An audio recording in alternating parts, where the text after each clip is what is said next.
All right, one more time. Put your hands together for Marvelous Marvin the Fire Ants. Great job. All right, joining us next on stage here, making his second appearance in the basement, put your hands together for Steve Reed.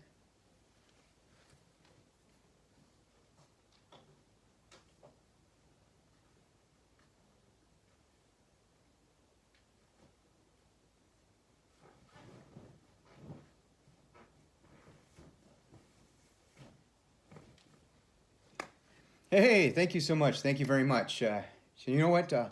Horse walks into a bar. Bartender says, "Why the long face?" It sure is great to be back here in the basement. We're coming out of the pandemic now, but you know what? People look at each other just a little bit differently now, don't we? Does he have it? Does she have it? Does he have it? And this lady here in the front row, she's looking at me like I'm Fabio. We'll talk after the show. At least you can find toilet paper in stores again.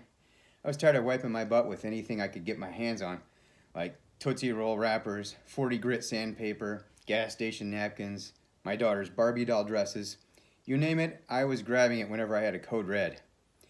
Now, a code red, or whatever you call the dire need to go to the bathroom, is an interesting time to say the least, isn't it? When you get the urge, it immediately becomes the most important thing in your world.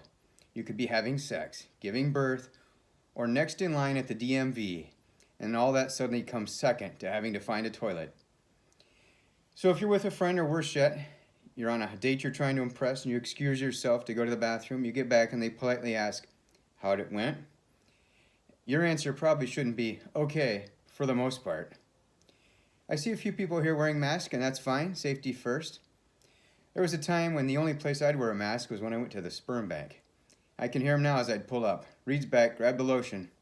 Hey, they told me I was helping people, and that's what I'm all about.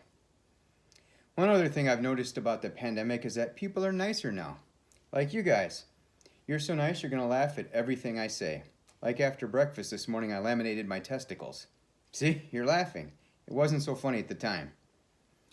So we can get back to doing some of the things that we used to do, and one of those for me was golf. I was out last weekend, we're playing best ball.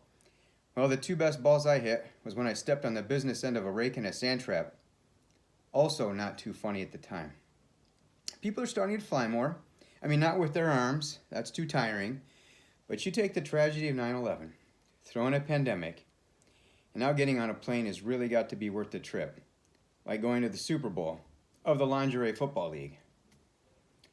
One other thing that's always cracked me up is when people tell their friends who are about to board a plane to have a safe flight. What does that mean? Unless they're the pilot, they have very little control. Best you can do when there's turbulence, grab the armrest, stick your heads between the legs, and hope for the best. But no, I get it. Telling them to have a safe flight is one of those things that people say. Here's another one of those things that people say. It really bothers me. You're at the grocery store, you've unloaded your entire cart, and just as you're ready to pay, the cashier asks, "Did you find everything okay?" Now, you're going to ask me this right now? I look to my left, make sure there are 3 or 4 people behind me in line, and I tell them, no, I didn't find everything okay. I pull out a list just for this occasion and ask them if they'd pick me up some organic soy milk, some unsalted Planters peanuts, sun-dried tomatoes, toothpicks, organic sesame tahini, and of course, a ball of twine. I'll wait. Anyone here have a cat or 7? I've got a couple of them and I love them, but I wasn't always a cat guy. I've always been a dog guy. I loved every dog I've ever owned. I loved almost every dog I've ever met. I even loved your dog. I even love my neighbor's 200-pound dog who loves me so much he jumps on me and he hugs me like Ben from Grizzly Adams, with more teeth. So back to my 20s when I'm still not a cat guy. I come home one evening, greet my girlfriend, and about crap my pants from around the corner comes a black cat. This thing was huge. It seems she was adding to the family without letting me know, and I wasn't too thrilled. So I let her know that the next day either the cat goes or I goes. Next day, I come home, no cat, and no girlfriend. As much as I love cats now, they are crazy. Dogs love you and they just want to be next to you. They want to please you, they love you. Cats can go either way, just like David Bowie. Only a cat can sit in the middle of a room, you motion him to come over, he looks to the right, he looks to the left, decides his best course of action is just to leave the room. And don't kid yourself, when you're laying in bed or sitting on the couch and you've got your arm hanging over the side, those aren't fingers at the end of your hand. Those are delicious meat sticks to a cat. Let's talk about tattoos for a minute. I wonder if people in China have words like courage and happiness tattooed on their arms in English. I see this all the time, perhaps even at the grocery store, like when I'm checking out. I'll see someone with a Chinese or Japanese word tattooed on their arm.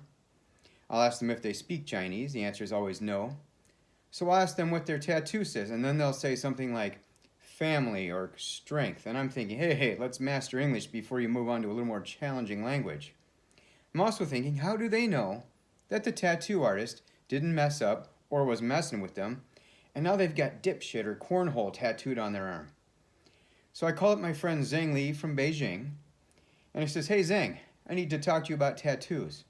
He says to me, I can't talk. I'm actually getting a tattoo right now. I said, what are you getting, a dragon? He says, no, the word love. I said, how many characters is that? He said, no, it's only 4 letters. I'm getting it done in English. Thank you very much. You guys have a great night.